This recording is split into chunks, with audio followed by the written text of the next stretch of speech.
Hi, everybody. It's Dr. Linda from the Vascular Birthmarks Foundation. Welcome to today's Facebook Live session on dealing with psychosocial implications for individuals living with a birthmark or having a loved one with a birthmark. Today, our expert, who's right here with me, is Leslie Graff. She's the VBF expert for dealing with psychosocial issues, and she's a child life specialist expert, and we're very excited to have her. I see Erin Wilkinson joined and Missy joined. So Leslie, why don't you just tell us a little bit about your background and being involved in this field, and then as soon as our questions come up, we'll start addressing them. Sounds good. So yes, my background is as a child life specialist. So my training is specifically in helping families and individuals deal with the psychosocial and emotional impacts of medical conditions and healthcare. As well as my training is, I have a child with a vascular birthmark, so I can really appreciate how things go from both the professional side, but also from the parent side, and really having the interests of your child at heart and wanting to make the best decisions and create a supportive environment and experience for them. So I've really enjoyed being involved with VBF and being able to work with various people who are associated with BBF, both the physicians, but also with the families at conferences where I do psychosocial support groups, and we're able to discuss sort of how it's impacting individuals and their families, or able to give advice and support on different issues, as it impacts children differently across the developmental lifespan. The different issues arise as they go through different developmental periods. So we're really able to talk about what are the needs your child might have right now, how do you make decisions regarding treatment, how do you avoid sort of future negative impacts for your child because of this experience, or even for adults who come, we talk about what that experience has been like and how you can share your experiences to help others going through this, how you can help to educate them or make those experiences better for other people going through this. Thank you. Missy, I know it says that you're on. I'm not seeing this live on my VBF feed, and I know, it showed you on and Erin on. So Missy, can you see us okay? Because I'm not pulling it up on my iPhone. Jackie Keating. Hi, Jackie. So Jackie just joined. Jackie, can you see us okay? Hi. Okay, great. So you can see us, because I'm not seeing it on my iPhone, but I am seeing it on my laptop. Okay, so I'm not sure if Missy heard me or not, because we're seeing a lot of stuff going through that's for VBF. You can find out more about Leslie, and I'm not seeing any questions yet. Our conference is Saturday, October 6th, right here in New York City at the Lenox Hill Hospital. And you can register in about a week or two online at birthmark.org. Okay, thank you. Thank you, Jackie. She can see us both. And also, we are collecting stories of anyone who's been bullied, and you can send them right directly to the VBF website at birthmark.org. At gmail.com, birthmark.org@gmail.com. And Leslie's email address is birthmark.org/Graff, Graff. So we're ready to start taking your questions. So if you have any questions on bullying, how to help your child to deal with these psychosocial problems that they can have from their birthmark, or if you're an adult living with a vascular birthmark, a lot of times we have a slow start with getting this going, and we're seeing a lot of pinned comments come through. And I see one back there about kindergarten. Okay. Oh, so John, he's sharing it to the Sturge Weber. Hello from UK. Hi, John. And you said, so Erin says she has a 5-year-old starting kindergarten this coming school year. She has a port wine on the left side of her face. She's nervous how to deal with the children asking her questions or being mean to her. This is a really common question, one that I get a lot when we do our psychosocial groups. I think one of the best ways to go about this is to sort of prepare people ahead of time. So I generally would approach the teacher who will be her kindergarten teacher and explain the situation, explain what the port wine stain is. And because often children do have questions or comments, sometimes they don't even notice it. It's often good to just sort of address it right out of the gate, especially with the teacher. So the teacher understands, knows what it involves. There aren't any questions or concerns, because sometimes people wonder, is it gonna, can they do everything, or will it get hurt, or what if something, affects that? And so it's nice to just allay any fears and provide education for the teacher. And sometimes people like to do sort of a little preliminary. It often depends on how affected the child's appearance is by the birthmark. So for example, my son's is small and it's in a less prominent location. So it hasn't been something that we addressed with the whole class, but more on sort of an individual basis if somebody asks questions. Whereas for other children, the port wine stain may affect a larger area. And often in those cases where it is a little more noticeable, it is sometimes helpful to have a little presentation to the class ahead of time that sort of just explains what it is, especially if the child may be pursuing treatment over the course of the year. So they may come back with bruising or marks from laser treatment, because that can raise even more questions. So just sort of addressing things up front and just saying, this is what this is. And, and allowing children to ask questions, it's easy to sort of identify it as a birthmark. Lots of children have birthmarks. Some birthmarks might be pink, some birthmarks might be brown, and different ways that help children connect and not feel like it's something that unusual. But often just having a brief, straightforward discussion ahead of time prevents more awkward situations and questions down the line. So that's generally the approach that I suggest. That's great. We had a question this week from a mother with twins, and one of the twins has a vascular birthmark and the other one doesn't. And they're 5 years old, and the one that doesn't keeps asking why she doesn't have one, and the one that does have it keeps asking why she has it. Like, how could you help them? Well, and I think that's it. I think even as twins, you would say, well, each of us have things that are different and unique. So even identical twins will have subtle differences, right? But each of our bodies is different. And I think it's important too that we help children see that all of our differences are really skin deep in a lot of these cases, that it doesn't define who we are or what we're capable of doing, but it's just something different. Like some people have different eye color, hair color, shape, or head shape, or so many different things. There's a lot of variability, and as we look around in nature, we see that all around us, whether it's the patterns and different things. And so I think it's helpful often to sort of look back to nature and other things and see the variety that we see and kind of understand that in the way that we are as individuals as well.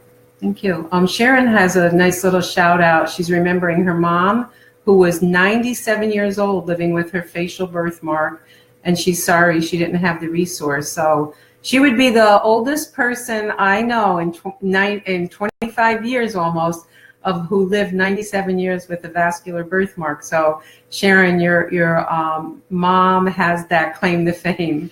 So it's great for sharing that with us. And I'm seeing a lot of people joining. I'm not seeing your questions yet. So another question that we had was what some of the adults can do to share with other friends that come over to the house to prepare them who are going to see the kid for the first time when they're visiting another friend. So some mom wrote and said, oh, my son's having a birthday party with all these kids and they've never seen his brother. What should we do? Should we tell all the kids ahead of time? Or I thought that was an interesting question. I was hoping she was going to write that on. So yes, and I think that is one of the things, is sort of trying to one of the big things that we do as child life specialists is psychological preparation, which means before you encounter something, you try to prepare for it. What is the experience going to be like? And oftentimes people react negatively because something catches them off guard, or they don't know what to expect. Whereas if we're very straightforward and someone's prepared for an experience, they're less likely to respond in a negative way. Like even if somebody is meeting someone for the first time and they have an appearance that isn't what we would consider typical or what they would have expected, then that's when they're more likely to stare, and sometimes not even consciously, or in an attempt to be rude, but they're kind of trying to understand the situation, or they're kind of trying to look at the person. And so sometimes I think when we actually stop and think about, hey, really focus on talking to this person just as they are, make the same kind of eye contact. Don't worry about being avoidant. You don't want to be staring, but you want to speak to them like you would anyone else. And sometimes it even takes that little reminder in their head to be like, yes, I need to approach this just like that, and not be uncomfortable or awkward, but also knowing about it ahead of time can help someone to just be like, okay, I'm prepared for that. I know how to handle this situation. Where sometimes if someone goes into it without that, they kind of don't know. They don't respond as well. That makes sense. Missy says she got a question. Are there any tips for children with Sturge-Weber syndrome who may have learning differences in school? I think, again, a really big key to a lot of this is education, is finding the best research that we can as parents and as people that are part of this network, and being able to bring that information to the schools. Because also being a former teacher, I can really appreciate that there are many different adaptations or impacts that of many different ways that different conditions impact children. And so it's very difficult as an educator to know, of course, you weren't trained in medicine, so you don't know all of these different syndromes or potential impacts for children coming through your classroom. And so, of course, you're wanting to do your best to meet their needs, but you're not up on all of these things. And all of us know how difficult it is to find really good information in the field. Mm-hmm. And so think of how hard it is when you're not even the parent, but a professional who's like, okay, I have a child with Sturge-Weber in my classroom. What does that mean? And trying to dig through information to find what's useful to them. So I think one of the greatest things you can do as a parent is to go in with information and to say, okay, this is how this condition impacts my child. This is how it may impact them developmentally, socially, emotionally, cognitively, because of how they're impacted, and even we know from various presentations of Sturge-Weber that it impacts different children in very different ways. And so it really needs to be on a sort of case-by-case basis and saying, okay, this is what we're looking at. How does this impact this child? Or potentially, how could this impact the child? Because it's not like we just have this standard pool and can say, oh, it's going to affect them in these 6 ways. But we really need to stop and sort of say, okay, where do we see potential impacts for this child? Where is this child struggling? Could there be a connection with the Sturge-Weber? And really trying to address it in a very specific way. And I would also encourage parents that are in that community to sort of come together and have discussions about how things have worked with their school, information that they've gleaned, techniques and approaches that have been helpful, but definitely because of whether it's medication or impacts of seizures or different things, there can certainly be a lot going on, and it can be really difficult for the school to, of course, meet those needs. So I think really advocating as a parent and bringing the best educational information that you can is really helpful. Great. Now, Sandy Kavanaugh said, is it best to start counseling with the child or the parents first, or the whole family together? Our 4-year-old granddaughter has had some negative behavior since starting preschool. I would say, especially with a child that's very young, it's probably best for that child to work with someone individually, simply because developmentally they're going to be in a very different place than, say, a whole family system. The family system is probably very supportive of the child, but the experiences where they're having negative experiences are probably outside of the family system. And for a very young child, someone who's doing counseling would probably use like a play-based therapy or things that are very expressive, such as drawing or, using different toys and modeling different things. And so I think it would probably be most effective for that to really be focused on that individual child, and also trying to sort of figure out how those situations are impacting them, because at that sort of pre-operational stage of thinking, you're sort of still progressing cognitively in different areas. Okay, so we're starting to get a lot of questions, and Erin Meredith asks a great question. So her son has KT with the birthmark in the perianal, in the private area. And so all these doctors are always looking at it, and she's trying to instill to him that's only for the doctors to look at. This is private. And she said they have to keep reinforcing this because it's an issue. You know, he's always exposed to doctors, but they want to make sure he understands, even though you have this condition, it's private. So how can they address that? I think you're doing the right thing, right? And it is really difficult because children develop a different comfort level when they've sort of needed to have more disclosure over their body in different ways. And I think it's sort of important to remind them too of other people, that that's not something you see on other people, right? That's not something that other people are showing you on their bodies. And the only reason that that is being viewed is because of the impact of this vascular anomaly in that area. And so I think being sure to just, again, create appropriate boundaries around that.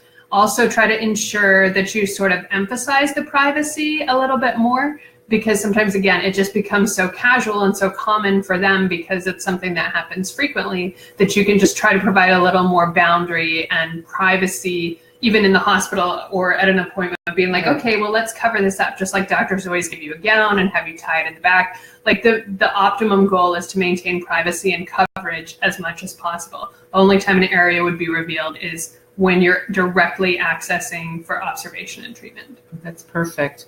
So Deanna says that I love this one too, from Dina Knight. She's trying to find a balance with her 10-year-old daughter wanting to wear makeup to cover up her birthmark, but yet she's 10.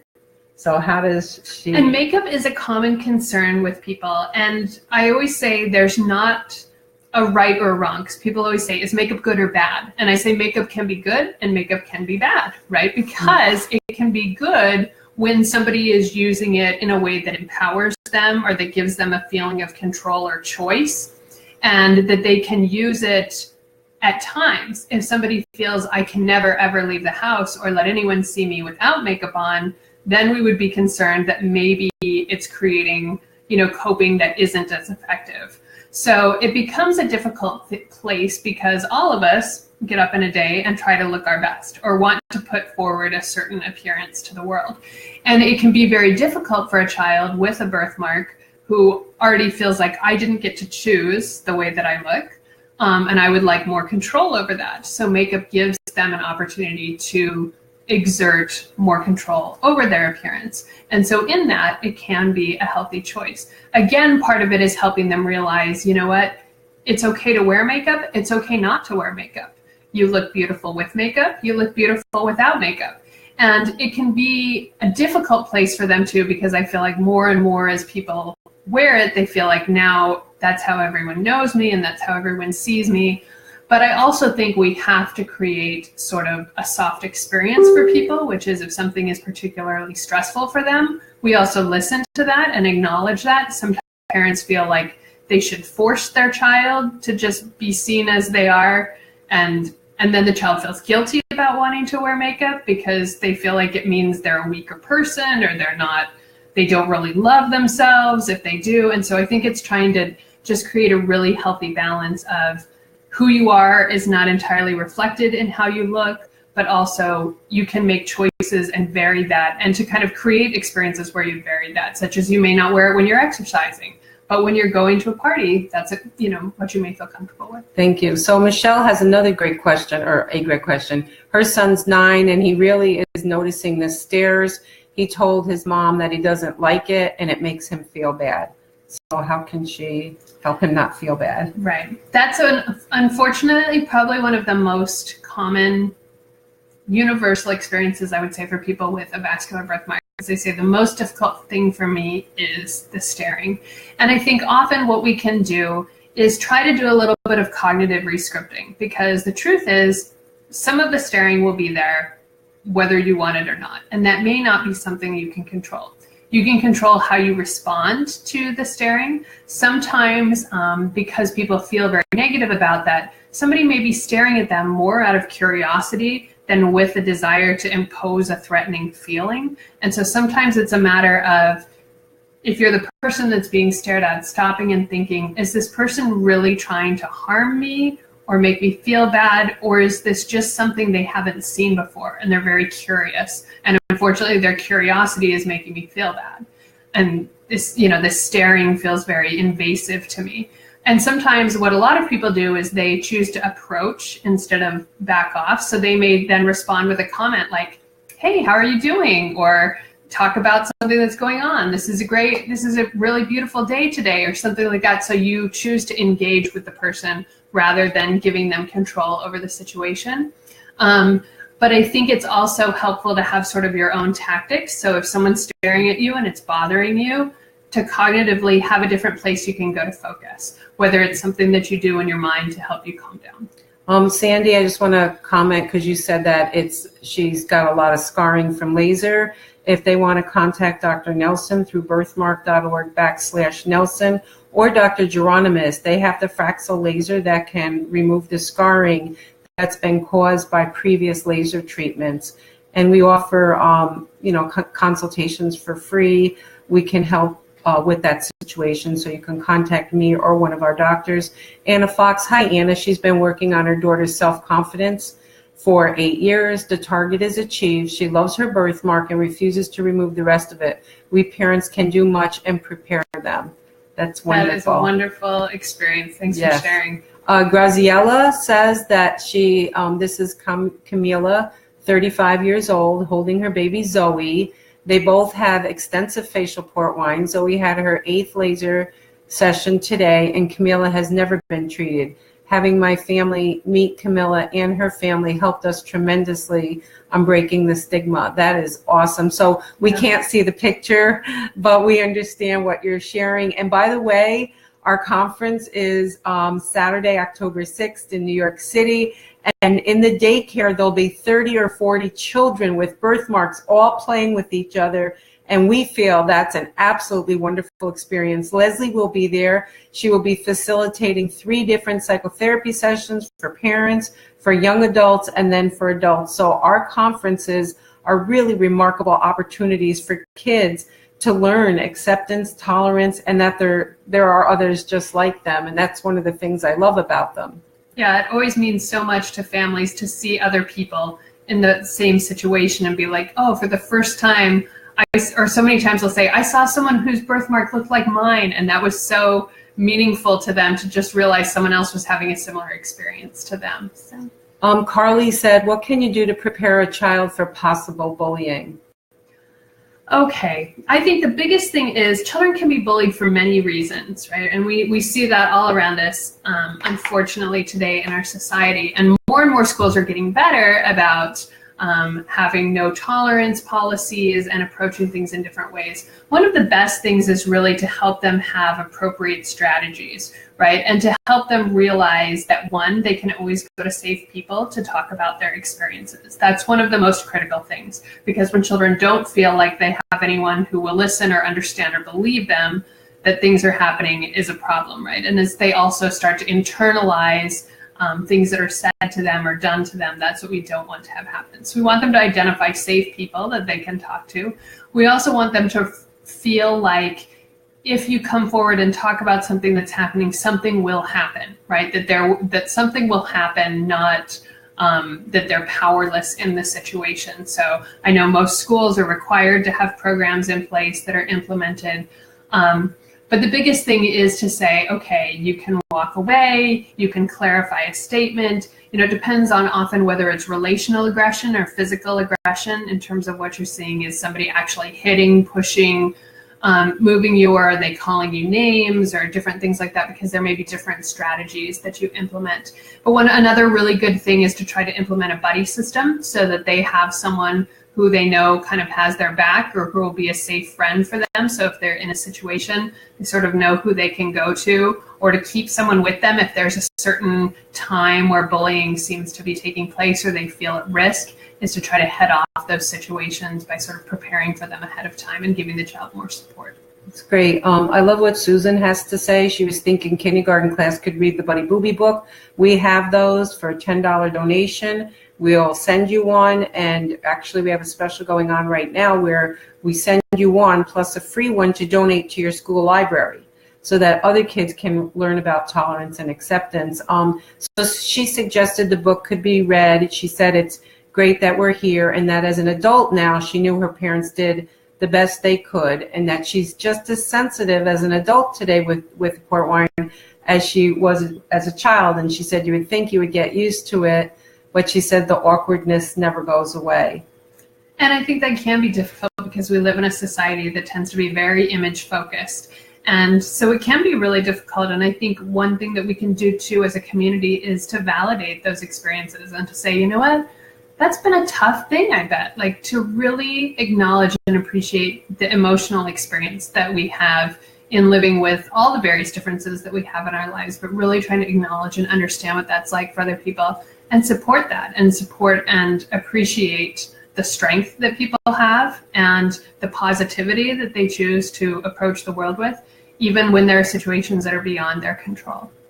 That's great. Jacqueline, I love what you added. Jacqueline Mazzani said that, a big thank you for this, but she said with a blessing they've experienced in their son's preschools, the teacher went out and learned about port wine stains, KTS, and the pulse dye laser, so that when Nicholas brings up Tori having a treatment day or super spot day, which is what we call it, the post-treatment days where they have all the spots, that the teacher can carry on a conversation with him at his level. And I just thought that was great. And by the way, I want everybody listening to know that Leslie also has a son with the port wine stain, and that's how we met. How many years ago? I know, it's 12 years ago. So 12 years ago. So she's experienced a lot of this herself. She's not just our expert, she's also the mom of someone with the port wine. So thank you, Jacqueline, for sharing that. I think it just reinforces what you said about the education, and the education diffuses the myth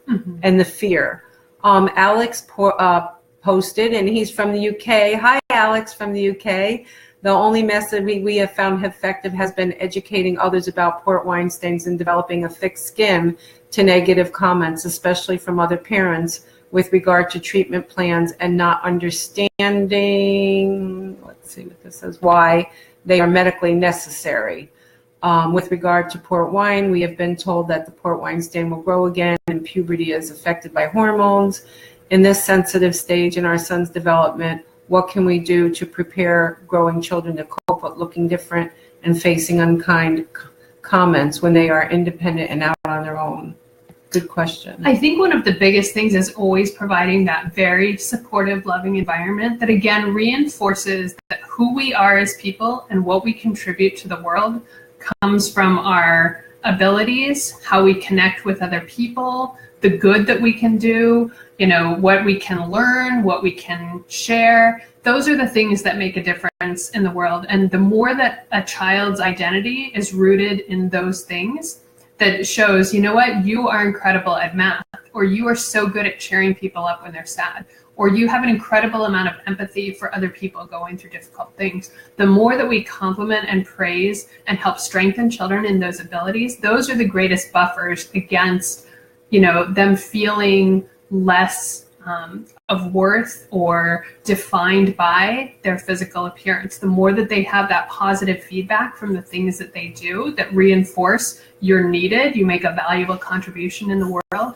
the more that can sort of strengthen and prepare them and really help them go out into the world with a belief in that, because that's how I have always seen the world. What makes me important or worthwhile in the day was, how did I help someone else? What did I learn? What did I do? And that's how I judge my day. And Leslie's helped children all over the world with Operation Smile. And she's just absolutely wonderful. She travels with us around the world when we do our VBFI team, and speaks to parents and families all over the world. Shelley, what a great what a great comment. She said she appreciates this talk so much. She's 58, and that anytime you look up Sturge Weber, all it talks about is treatment options like anti-seizure medicines, the glaucoma drugs, or the drops for glaucoma, and the laser. And she says no one really addresses this, and she really wants to give us a shout out for it. And this is why VBF does what we do. We want to address every single area that's of concern to you. And if you have any areas that we're not addressing in our Facebook Live session or on our website, please let us know, because we want to get those resources available to you. And I think that's critical, because treatment is one thing, but as you all know, you get up and you live with this condition every single day. And for years and years and years. And that's the part that often doesn't get addressed, how that impacts you in your life or feeling supported in that experience. Very good. Oh, I love this one from Virginia. She said she has Sturge-Weber, port wine. She's dealt with it her whole life. Her children are very protective over her, and I get that. And she said she teaches them everyone is different, and she's happy they're very empathetic, but she's an easy target if someone wants to be mean. She has very strong kids, but I hate that I impact their lives so much, not only public problems, but also doctor's appointments, laser treatments, and so forth. How do I help them deal? And that's a great question. That is a difficult question, and one where you can often feel a sense of responsibility, right? You didn't choose this for yourself, nor did you choose this for the impact it has on your extended family. But I think it's also trying to look, one, from a strengths-based approach to say, hey, this may not be what we chose. Everyone has different things that come up in their lives that they don't get to choose, that has unintended consequences for other people. But we can't change that, right? I can't change the fact that this is the medical condition that I have, but I can choose to look at the strengths. For example, you talked about how empathetic they are. And what an incredible strength, and really one of the things that we've seen in psychosocial research that defines successful people or that makes the world a stronger, safer place is the level of empathy that people have. And I think it can be difficult, but I also think it's important to talk honestly about those things and to even say, you know what, I know it's difficult that, you may be impacted by these things. And I know that you didn't pick that and I didn't pick it either. And allowing that to sort of be what it is, something that no one chose, but everyone is making the best around it. But just acknowledging like, hey, but I can't also beat myself up over that experience because again, it's not something that's your fault. It's not something that you chose. And it's unfortunate, but I think that there are strengths that come from any sort of trial or difficulty, right? They help us to see the world in different ways. And in that sense, it can really broaden our understanding and make us kinder, better people. Thank you. And just so everybody knows, Dr. Comey's research out of Johns Hopkins validated that a port wine Sturge-Weber is a genetic mutation. So we do not yet have the power to cause genetic mutations. So no one had anything to do with their child's port wine or Sturge-Weber or any vascular birthmark. We can't even recreate them. So that's how we know nobody's ever done anything to cause one. John has a great question. Now, John, they don't all darken during puberty, but hormones do affect them, and so some can. But all port wines are different grades and different depths. So we can't make that blanket statement that, wow, they're going to get thicker during puberty, because some like Drew Brees, the football player, his stayed the same his whole life. Some people just stays the same. Some thicken, they never lighten, but some get laser treatment early, and then you don't have the thickening in puberty. So we recommend getting the laser done as soon as possible and continuing until you get what the doctor says is maximum clearance. That may be 70% and maybe 90%. And that's the average. And then you said, do you see an increase, this is for Leslie, in self-esteem issues as they become teenagers because of the port wine? Like, is that where the increase in that? I wouldn't say that it tends to dramatically increase with teenagers, as with the families that I've worked with over more than a decade. I would say children who are struggling with it more in late childhood probably continue to struggle with that a little bit through adolescence, but it tends to be a little bit more stable. It's not like a sudden spike.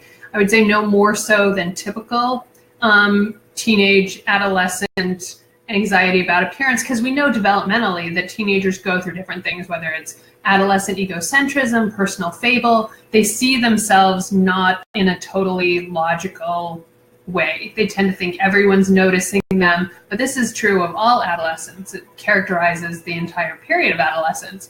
But I would say you don't necessarily see a dramatic change in a port wine stain through puberty, so it's not like a sudden marked difference. So if the child was seeming to be managing things up to that point, I would guess they would probably continue to manage things relatively well. Sometimes there may be different incidents or experiences that can sort of throw a child because it draws more attention to it, or developmentally as they keep maturing, they sort of think about it in a different way. But I would say I wouldn't be especially concerned that that's necessarily going to be a dramatically negative impacted period. Okay, thank you. Kristen, that's a good question that you have. And my PhD dissertation was on the psychosocial aspects of mothers of infants with facial hemangiomas. And what you're describing, your anxiousness because your baby's 2 months old, you're going to get ready to go see the doctor. And I can tell you, emotions will be all over the place because first, I don't know if your doctor's an expert. He may tell you, oh, it's nothing, go home. And then online, you might find out that there's a lot of treatment options, which there are. So you can always message me through here, send me the baby's picture. Then I can tell you the things that our experts would say, and I can give you the guidelines from the American Academy of Pediatrics to look at. I can put you in touch with mothers. Myself, I was a mother. So it's good to have all of these questions kind of in your pocket before you go, but know your options because you may get bounced around by the doctor because not all doctors know the latest treatment. And that can cause an increase in anxiety, especially if they say, oh, this is nothing, go home. And then you go online and hear 50 mothers say, oh, we got treatment and it went away. So don't worry, you're in the right place. You are. I would definitely say you have found the right place because unfortunately, a lot of people don't get correct information out of the gate, and it can be incredibly stressful.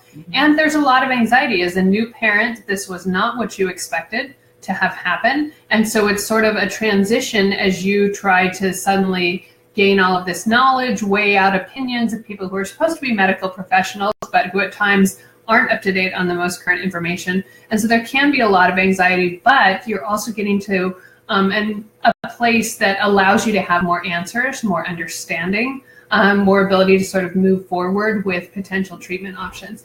And so I think, again, I would reach out to the community because a lot of moms have been in this situation and can sort of provide some of that support and say, I know how it feels to be getting ready for those appointments. And I know that anxiety that you feel wanting to find answers and wanting to know how things are going to resolve. Mm-hmm. So Selena has a good question. So she has a port wine and she wants to know what are her chances of her unborn child. Well, the data that comes out of Boston Children's says 1 in 300,000 will have a subsequent child with the port wine. So that's 3 in a million. So it's very slim. I've seen it because we deal with this day in and day out. We have a board member who has her husband and her 2 boys all have small port wine stains. I've never seen an individual with a bad port wine have another individual with a bad port wine. I've only seen individuals who may have a medium to really extensive port wine stain have a tiny one on their child. But I've never seen like a full face port wine matched on the baby. It's because it is a genetic mutation that just can't happen. So don't worry. But if it happens, jump right on it. You'll know the right doctor to go to, but it's very, very rare. Vin says he's 24 years old with a face, neck, port wine. While treatment has significantly reduced the color and size, he still can't help but feel I'm being judged, which causes me social anxiety. What useful coping mechanisms can you give him to help him deal with his negative thought process? Okay.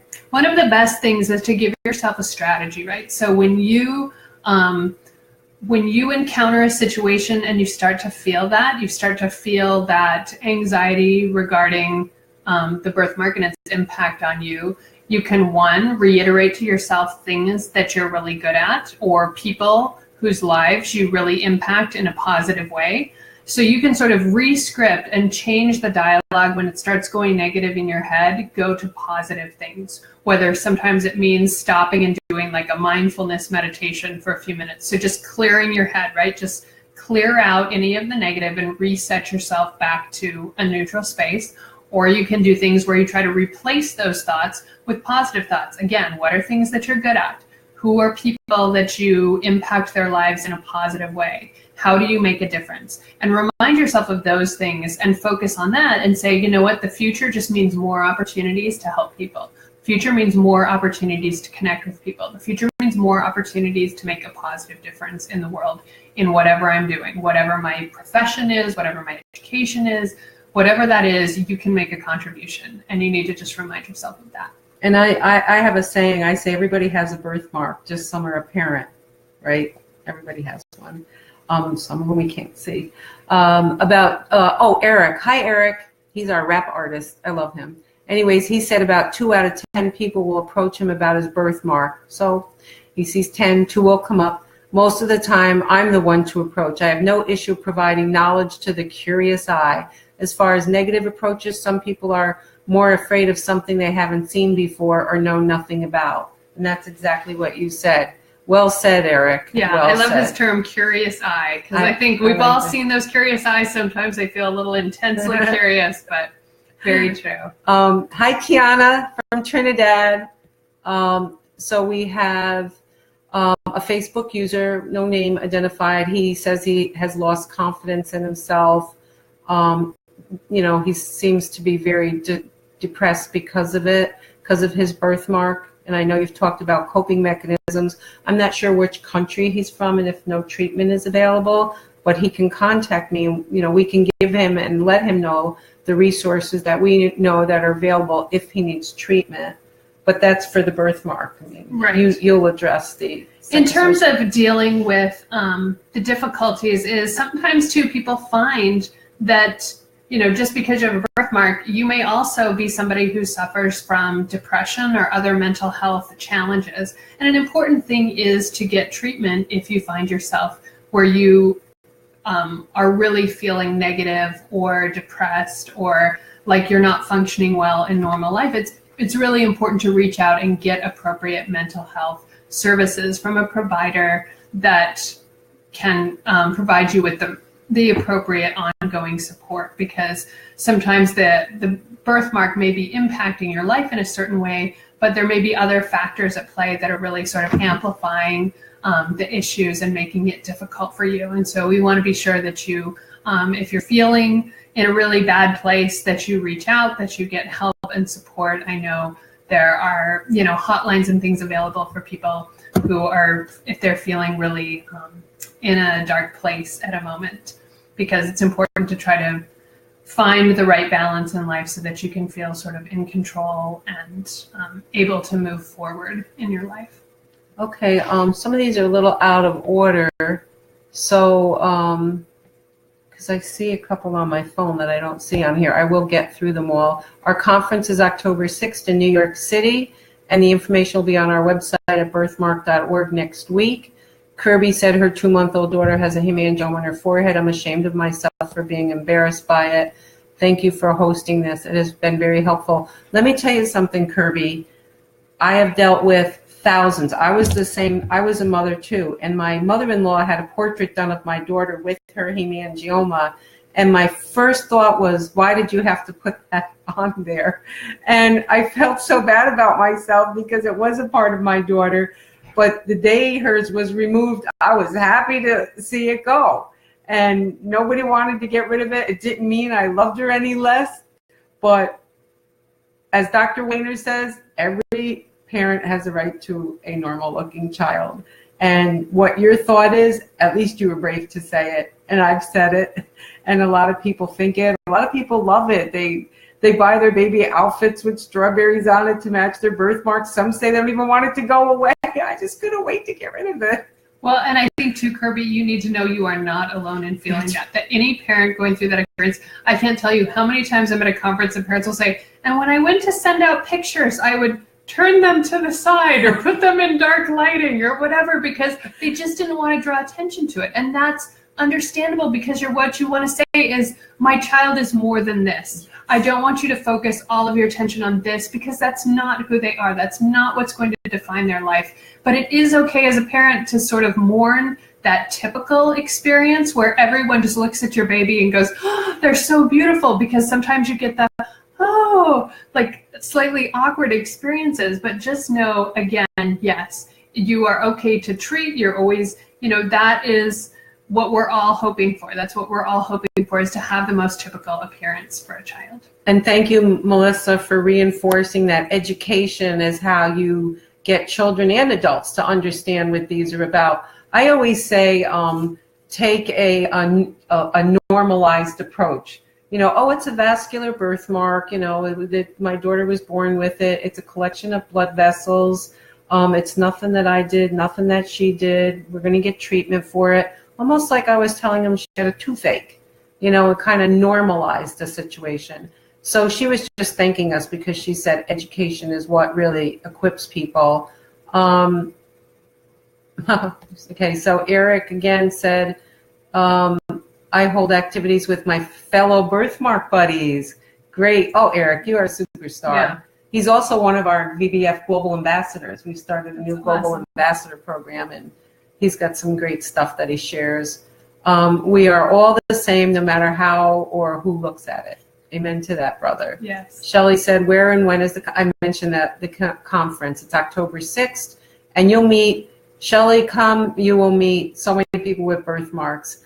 So Kiana, our buddy, says she has a trouble finding balance between her feelings and others. I get that people are genuinely freaked out by me, but I'm considering a very cool, close haircut because I'm having problems with my scalp. But I just know people are going to freak out.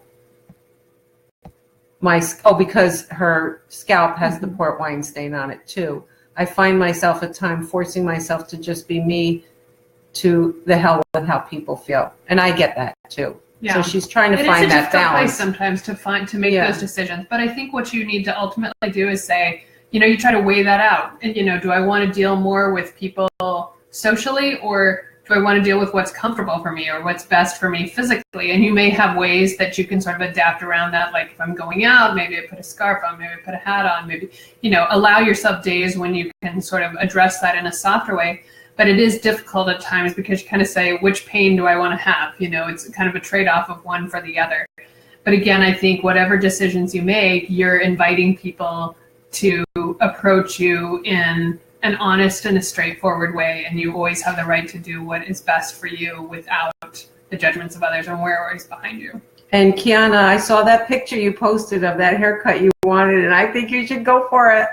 Especially with the purple spikes up at the top. I loved it. Your hair will grow in, it'll cover it up if you don't like it. So, but if you want to, you can post it on my page and I'll like it. Selena says, over the course of her 36 years, her port wine has become a little darker. That happens. And over the course of the past 15 years, she's noticed, yes, little bumps that she, and they're spreading. Okay, so Selena, you have what we call a progressive port wine stain. You can email me at birthmark.org/Dr. Linda. Let me know the city, state, country you live in. Dr. Geronimus is giving free laser treatments out this October at our conference. You would qualify. The laser that he uses flattens out those bumps and will give you a little lightening so you can see some progress. And since you are developing the bumps, that's a progressive lesion, this is going to get thicker and thicker. And Scott Couples, who's our global ambassador, will tell you you really need to jump on that before those bumps get thicker and pop and bleed, which is what they do. But it can be treated. You just have to find the right laser person. So contact me. And if you're in the U.S., I've got great resources. If you're outside the U.S., I have less good resources, but still some. So, you're there. There you are again. Okay, yes. Well, you've tried with several lasers, but you didn't try with one of our experts. Either if Dr. Geronimus or Dr. Nelson hasn't treated it, then you can still, there's an option. If you tell me they both tried, then I would say, wow, this is the most resistant port wine. But Dr. Geronimus says he gets a result with everyone he treats, but that's because he's the laser wizard, as is Dr. Nelson and Dr. Geronimus and Dr. Anderson in Boston. So again, the settings and everything are so different, Selena. Give it a go with an expert that I recommend you to. And I promise you, you will see a difference, unless it's been Geronimus and Nelson.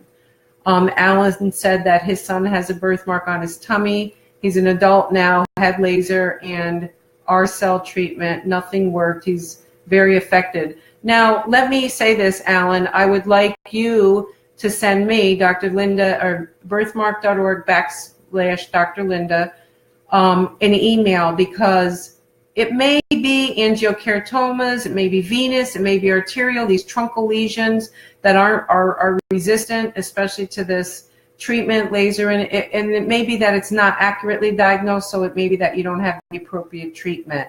So email me. I will put you in touch with Dr. Geronimus or Dr. Nelson. and they will tell you the type of stain it is, what type of laser to use, what the settings should be, so that we can at least give your son the best chance of having clearance. Yeah, and I would say elimination is probably not as likely as now. Usually we see reduction, but elimination is generally not in the spectrum of clearance, maximum clearance, right. So we look for an improvement in the appearance, but likely we're not able to entirely remove something. Right. And, you know, Dr. Geronimus and Dr. Nelson now is on the bandwagon with our Done by One program.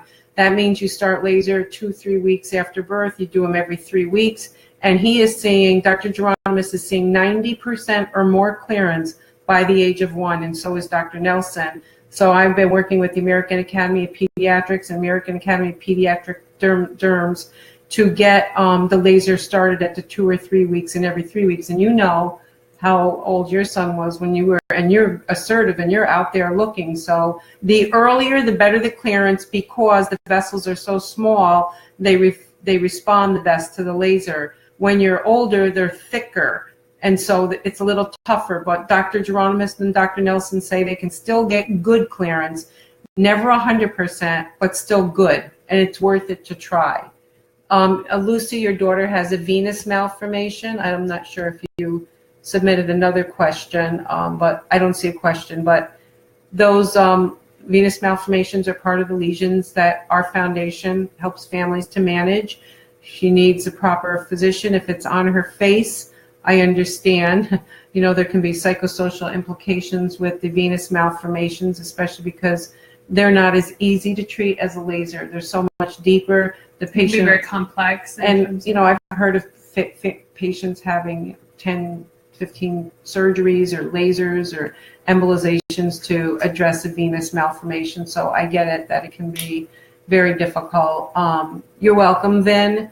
And, okay, so we've got the details on the conference coming up. We've got 9 minutes left. Glenda says she lost her job after 19 years. Can you tell me what job I will get next? I need to move on this. I am going to be 60. Now, I'm not sure if you have a port wine or a Sturge Weber. And if you feel that that's, you know, had an impact on you losing your job, that may be something that is out of our scope, but that we may be able to give you some resources. I'm not quite sure. Yeah, just what more information in terms of, but hopefully it'll be on to some better things for you. And that's a difficult experience, I'm sure. So Shelley Montaigne Welsh says, yes, all my baby pictures are on one side only. Parents need to mourn. Yes. But also they need to learn it's not that. And oh yes, it's very true. Well, and I think if you look at even your daughter and where she is in her life now, and how much that has not been defined by her birthmark. But I will tell you, it affected her speech, her eating, and she constantly drooled. So it was impacting her lifestyle. So after it was removed, she was fine. She did have to have speech therapy for years, but she also now is a singer. So it's different with the hemangiomas because you can have them removed and have almost 100% restoration. Not always. Yes, Kiana, yes, we know your mom, that she's probably been through a lot. And she said parents do go through a lot.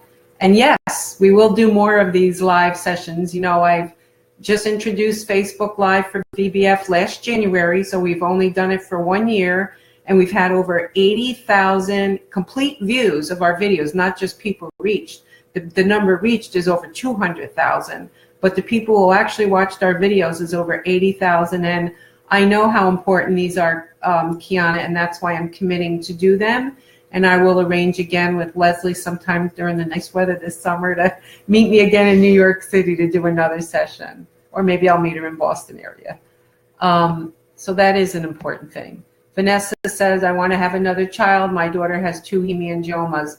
I'm terrified. So with the hemangiomas, it's like what I said with the port wine. However, with hemangiomas, we sort of say they're familial. So what that means is there's been no gene that's been identified for hemangioma. Someday maybe they will find it. My twin sister had one. My daughter had one. My brother's daughter had one. I don't know. They say it's rare to have a second child with a hemangioma, but the good news is you've already been through it, and you should not be terrified, because now you know, again, the done by one with laser also applies to hemangiomas. Get them started on treatment as soon as you see that hemangioma. If you see it, that's the way to knock it off course. Get them on the propranolol, the hemangiol at 2-3 weeks of age, and keep it from growing. Unfortunately, the pediatricians haven't caught up with the treatment yet, and so a lot of parents are having their child have to have a very large hemangioma before they get it treated, and that's harder to regress. The shorter the distance, the better the result. But I can say from being at a lot of conferences that the people at the conferences are not there with multiple children. You know, it's, you don't see that. And if it was, if that was a really, really large concern, we would have the data and the numbers to say, yes, that, you know, the likelihood of this occurring is high, but it's not that, it's not the norm. It's not what we commonly see over and over. And, you know, I really like this comment from Shelley. She said she's really had to develop a tough skin, and that the worst time she could remember is working in retail, and that people would recoil from her. And I think you addressed it beautifully before by saying it's the fear of the unknown for the most part. Like, well, what is it? I've had a lot of teenagers write to me and say, is this contagious? My boyfriend wants to know if he's going to get it.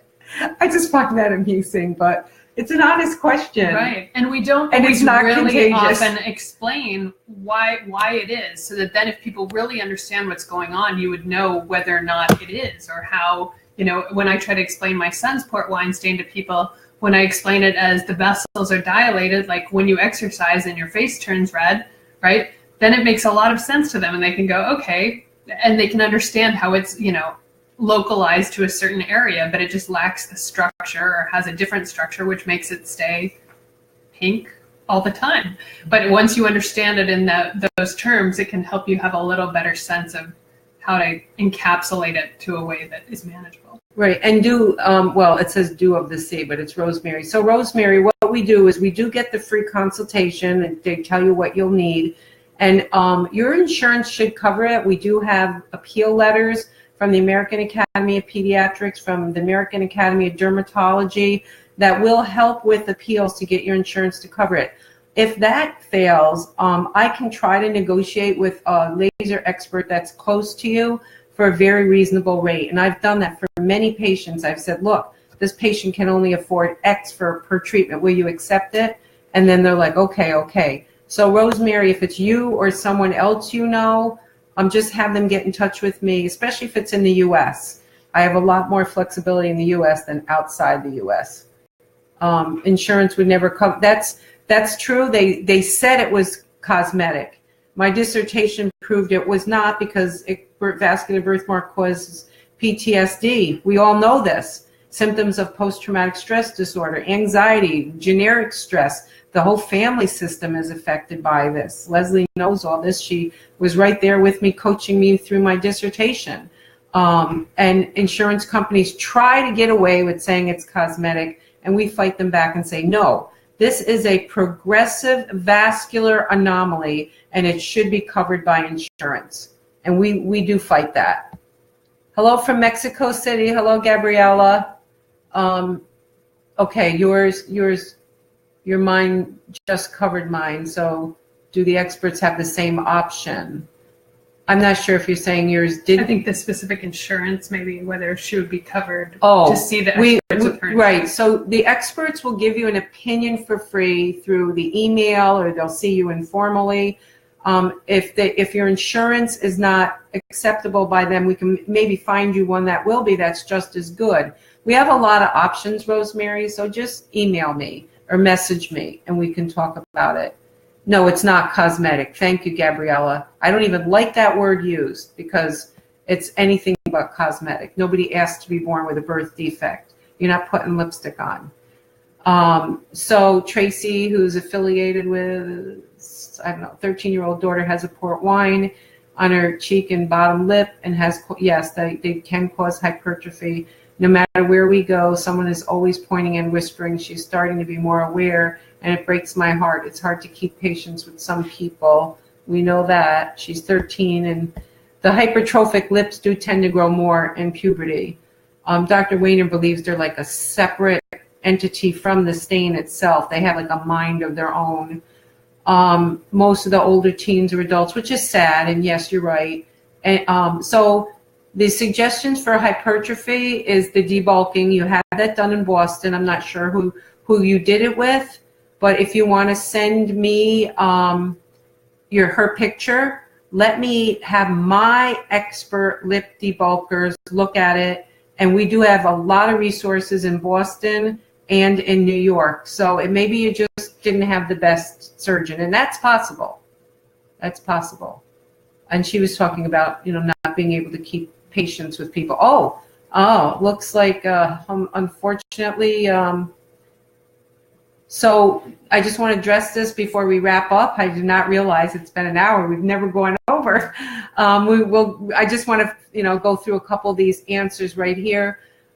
So mixed race babies having a higher percent. Well, with a port wine stain, it is the same exact ratio with all skin types. The hemangioma is higher in the fairer the skin, but a port wine stain has an equal distribution. It's more noticeable the fairer the skin, and that's obvious. That's a color. We're both artists, so that's a color thing.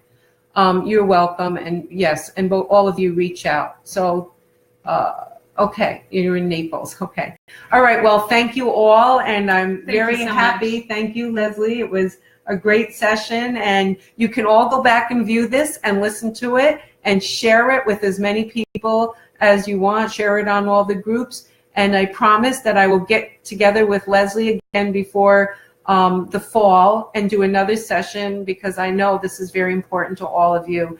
And remember, our conference is Saturday, October 6th. Check out our website at birthmark.org. And we are collecting stories on bullying. And you can go to our birthmark.org at gmail.com. You can email your stories to our webmaster, Missy, and we are going to put together these stories to hopefully counter bullying, because VBF is a no bullying zone. Thank you. And we'll look forward to seeing some of you at the conference in the fall. Yes, Leslie will be there, so you get to go to one of her sessions. Thank you. Thanks.